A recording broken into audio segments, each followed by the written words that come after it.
Hey YouTube, what's up? This is Reluctant Nabi back again. My news and views, my views on some of the news out here, and more news for the Black community and how we have to understand and know our history and not be partial to it. And we have to know more than just our history. A lot of brothers don't understand anything is because they think they know all about us and they barely know about us. A lot of brothers are lost because they don't study on their own. All right. And I should repeat this often. Yes, I am exposing some truths, right? But it isn't the ultimate truth. The reason why it's not the ultimate truth because I am not the Almighty. I really don't know what's going to happen tomorrow. I don't know what happened yesteryear because I wasn't there. I can't tell you what happened in the Garden of Eden because I wasn't there. But I can understand by human nature, by reading a whole bunch of texts. I have a pretty good grasp on this that what we were taught that happened isn't what happened. And intentionally, we were taught wrong so that we would be misled. Okay. And so it isn't that I'm not, I have all this truth. It's just that I know what the lie is. So when the black women say it's the black man's fault, I know that's a lie. Because anywhere where the black man is involved with the family, um, black people do pretty well. So it's not the black man. I have a video coming up. I don't know which one is going to make it up first, where it shows that black women are, and women, period, are sorry when the man is not around. When women do stuff on their own, all evil indicators rises. Period. Which you get back to Genesis. It says that the man shall rule over you. And he made that very clear with that woman. Right? Because she sought with her greed and vanity to be elevated over the man and to be up there with the Most High. So if the women think to be up with the Most High, how do you think they feel about elevating themselves over their man? That's something to think about. If the women have aspirations to be higher than the creator, then she has no problem destroying the creation to get there. That's something to think about. Now, we must realize that there is no absolutes in everything. I was just arguing with a dude about white people and using an absolute term like all. If you notice, I haven't used an absolute term to say all women anything, so I'm not going to use it to say all white people or anything. But I will use it to say all systems are corrupt that the white people come up with. Because that's what the scripture says. When you define corruption according to the scripture, all systems that white people come up, whether good intention or not, are corrupt. Because in their hearts is corruption. So corruption can only breed corruption. And I'm just saying that. All their systems, the banking systems, that's why they have to write so many laws to correct this, to correct that. And when they write laws to correct it, somebody else writes a law to get around the correction. Why? Because the system is corrupt. Any system that can be corrupted was a corrupt system to begin with. The Most High's commandments are good because there's no way around them. And you have liberty in them. Remember, sin isn't anything a pastor tell you doing or not doing that displeases him is simply breaking a commandment. And the commandments are hard to break. You would have to have corruption and evil in your heart to break the commandments. You have commandments about the diet. Those might be easy to break depending on how hungry you get. All right. But we're talking about, and that's concerning your health. So if you want long health, all right, and you're not going according, your diet is not going according to the commandments, then don't be surprised when you're dying early. All right. But how you treat people, how you treat the least of the people on earth is how the Most High judges you by how he's going to treat you. Period. And so I have to check a lot of people. All right. So basically, that's where I'm at with this, right? So just in case I forgot to do it, I'm gonna say what's up to everybody out here in YouTube land, right? And this is John Smith. That's the guy I wanted to name before. Sent me these videos to do a story on, and have an opinion about or whatever. But this is Bobby Seale, one of the founders of the Black Panthers, and he provides some answers to the black community question to resolve some of the things. Now, like I treat him like everybody else that ignored the pink elephant in the room. All right. And this is that this matriarchal society that is only found in the black community, but led by the vision of white women, is still the source of our destruction. But how to get off from under it outside of after the black men get back to the commandments, that's another story. And that's what he may have some answers to.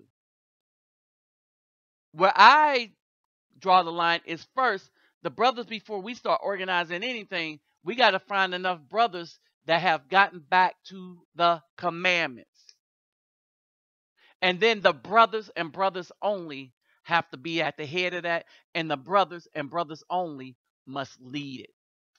Nobody else but brothers, no women, no white people, no white funding.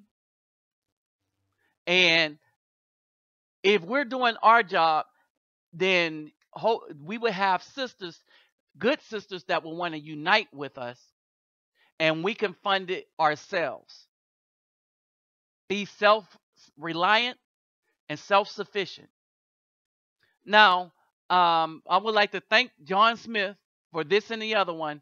I want to ask his permission because you know the trolls and the haters, and these black women are evil enough to sick Pookie and Ray Ray on you to try to kill you. Now, I have defenses for myself. I don't know who else does, so I don't like putting people out there until they give me permission, right? So I like to thank them. And let's just have a listen to Bobby Seale. Hey, brothers and sisters, just a reminder, don't forget to get them thumbs up. All right. Hey, it's most appreciated. Y'all are on it. Now I see that the thumbs up on a lot of the newer videos are starting to go up, and they're getting back past that century threshold. Maybe we could get it past the 200 threshold. All right. So keep it up. Subscribe. To subscribe, click that gear. Click the subscribe button, then the bell, then the gear, letting them know you want the content. All right. And then after that, your comments. Y'all know I read them. So love your comments. Keep it up. Now let's continue on with the video at hand. All right. At hand. They're hurt, some of them, to this day. Most of them are not, because a lot of them are PhDs and master's degree people now. But my point is, this is the true demise. Now, there's 250 so people left. I'm trying to figure out what I do with you. Do I kill him? That's not me. This is Huey Newton, you mean? Yes, in May and June into July of 1974. I can't kill Huey. I'm not a murderer. I had organized 5,000 people while he's sitting in jail. I confronted him with this. I says, I resign. You need to resign. The Black Panther Party is over. Oh, all doped up. I'm trying to keep that. I says, you're not keeping anything together, Huey. You never kept anything together. You don't even know these party members. I'm the one that politically educated them. I'm the one that taught them demographics and how to set up programs, etc. I'm the one that spurred them. I'm the one that broke down quantitative increase and dialectics to them. You didn't do it. The party is over. I'm going to resign. I want you to resign. The party's over. I walks out. Get out of my house. You ain't nothing but a punk. I says, one thing I'm not, Huey, you know I'm no punk. So I'm 6 years older than Huey. He knows that if you do me wrong, I will hurt you. I walk out. Next thing you know, I decide I'm going to leave. And when I leave, I'm willing to bet. I'm not going to even let those 250 party members know I left. But when they find out I'm gone, they're going to walk off. And sure in hell, 4 weeks later, Lane Brown jumps up in a meeting and says, Bobby Seale has defected from the Black Panther Party. Guess what happened? 75% of more than 200 people in the auditorium say, the chairman's gone. I'm out of here. And they roll. Now, some have noted, looking at what's happened to not so much the black community, but inner city problems with cuts in the whole kind of fiscal climate in North America, that the time is right for the emergence of new activist groups, much like the Panthers were in the 60s, today in the 90s. Do you see a lot of the conditions that caused the Panthers to emerge being replicated today? It's very different. In the middle 1950s, we're talking only 400 duly elected politicians. You have over 10,000 now. Mm-hmm.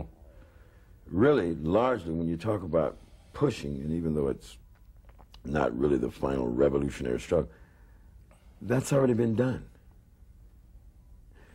You don't need any guns. I wouldn't even emphasize guns. That's interesting. I was going to ask. They need to network. Every inter-community area need to network 1,000 video cams. There were no video cams in my day. Right. So we had law books and tape recorders and shotguns.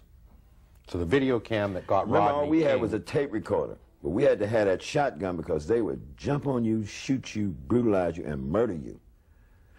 Now, if we can network from the windows and the blocks of the people like a town watch watching police barracks, we're not going to stop them from arresting the criminals in the community. You can't do that because you got too much criminal, dumb behavior that had nothing to do with any ideology of politics, of liberation. It really has nothing to do with it.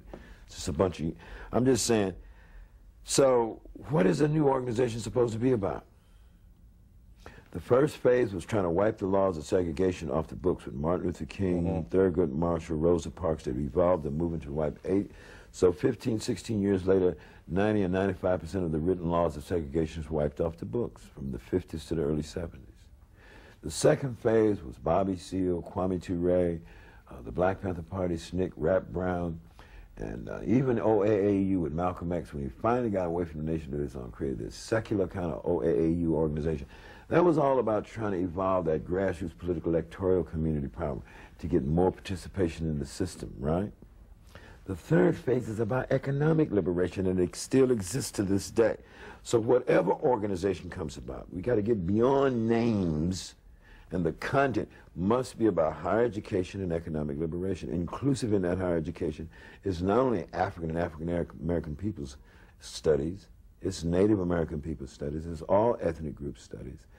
It's understanding humanity. And also realizing that we're getting ready, this is an information-based economy now. We're not dealing with an industrial age anymore. We were coming out of, while the 60s was part of the peaking out of the industrial age over 300 years. Now we've evolved to this new information-based economy. We're talking about the 90s and moving into the year 2000.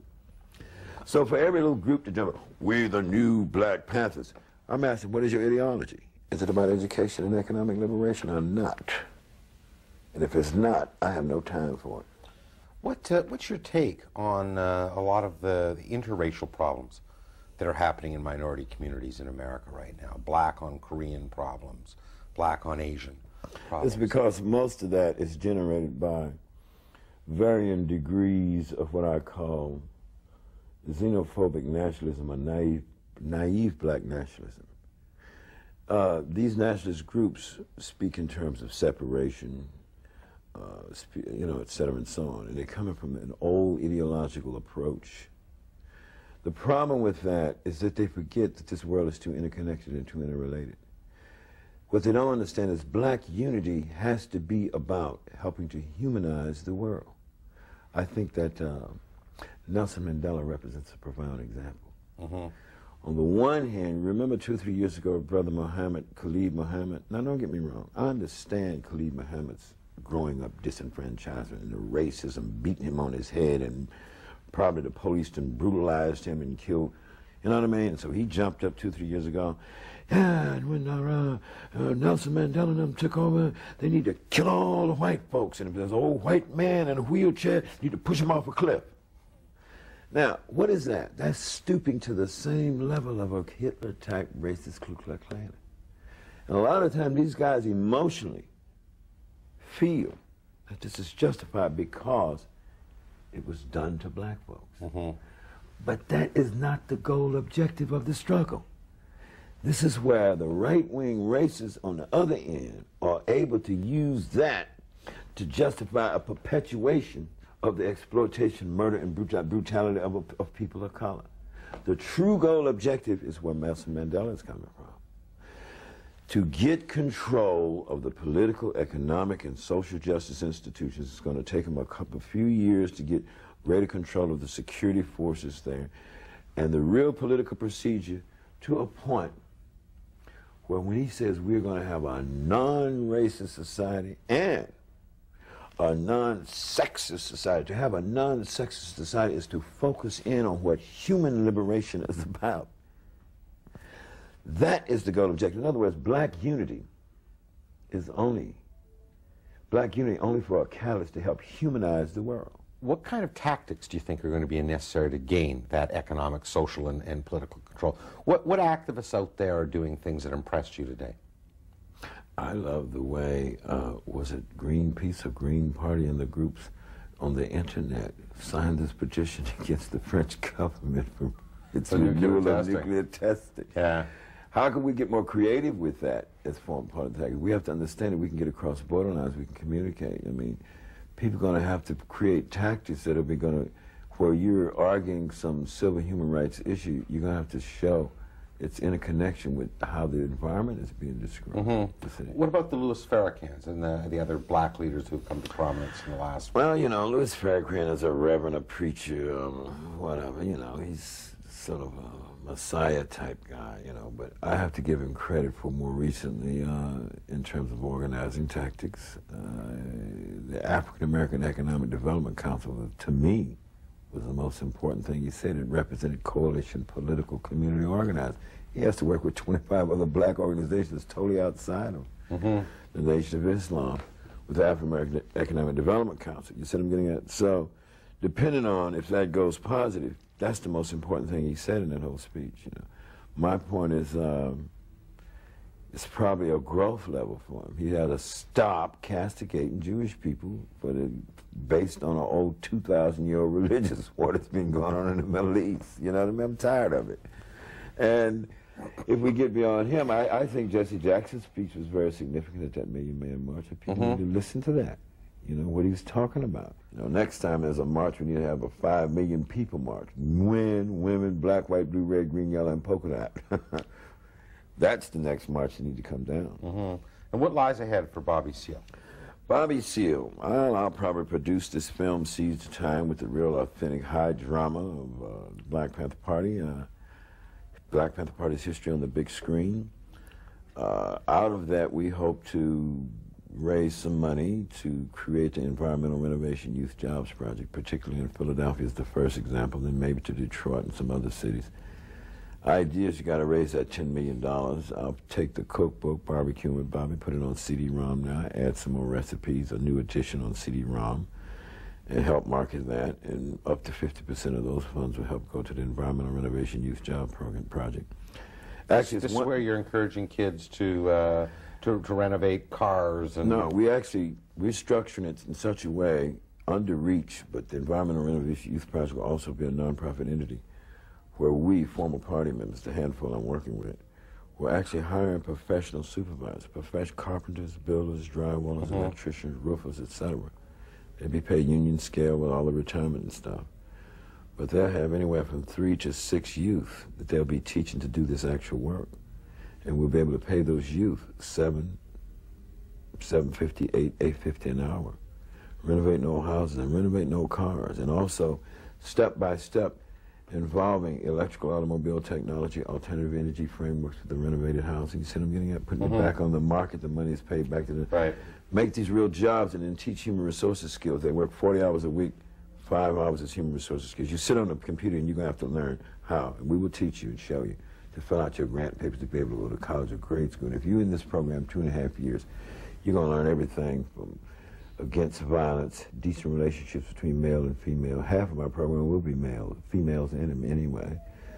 And if we could spread this around the country, 100,000, 1 million youth in the next 10 years doing this kind of work, jobs, et cetera, boom, boom, boom, then we've changed. And then it's community-controlled economics and it's financially self-sufficient. We don't want any damn government in it. Get out of here with your racist, politicking ass. Leave us alone. This is a community-controlled economic endeavor. And people rehabilitate themselves because that's a large portion of their human liberation. Well, Bobby Seale, for you it seems the struggle always goes on. Oh, yes. I'd really like to thank you very much for taking some time out of that schedule and talking with us. Thank you. All right, fellas. Now let's talk about the other elephant in the room, the pink elephant in the room. All right, brothers, when all you chase after is this, to the left, don't be surprised when you end up with this situation on the right. This is why I say black women should not be involved in anything that we are trying to do. Our sisters can be involved, but we must take the lead.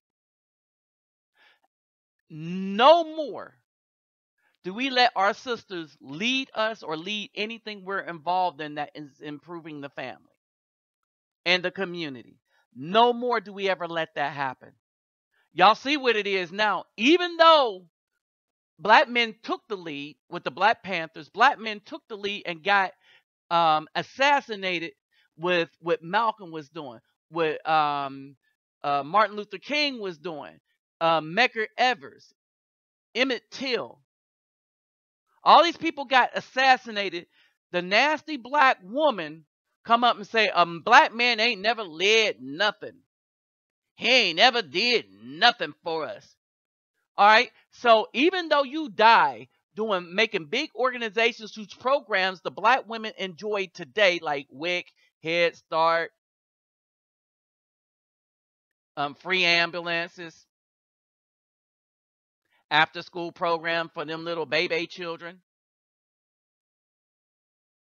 school breakfast program, Meals on Wheels when they get old. See, yeah, black men came up with that. Their organizations, which black women subverted. All right. And my brother told you how they subverted it. They got to one of the leaders and then corrupted it from the inside using their sexuality. They were screwing many of the dudes, got them fighting each other over the women, over some booty. All right. Now they're using this booty to entice us, to put us in this situation where we soon get headed to the Division of Child Support Services. Oh, and don't think the Hispanics won't do that to you too, because you notice it's written in English and Spanish. This is how they tie up our money so that we can never unite and do any good. And this is why as individuals it's hard, but as brothers, if we come together, pool our money, we can get stuff done. All right? Because we got the black woman that is circumventing anything we try to build, and they will try to kill it. Think about it. How many brothers' channels got shut down that was telling truth? Oh, this is why you brothers, when y'all go and see brothers' channels and they're telling the truth and stuff like that, be sure you thumbs up. All you brothers, all you people in support of it, thumbs up, is because these black women will do nothing but come to the channel just to thumbs down the channel without watching a single minute of the video. Period. All right? That's how evil they are. All right, so you heard what the man had to say, right? Hey, brothers and sisters, let's not forget to get those thumbs up, like, share, subscribe. When you subscribe, click that bell. And to donate, my PayPal me link will be in the description box. But remember, you take care of yourself and family first. All right? And then if you have some left over and an abundance, hey, shoot some this way. All right? Now, let's get to my final thoughts.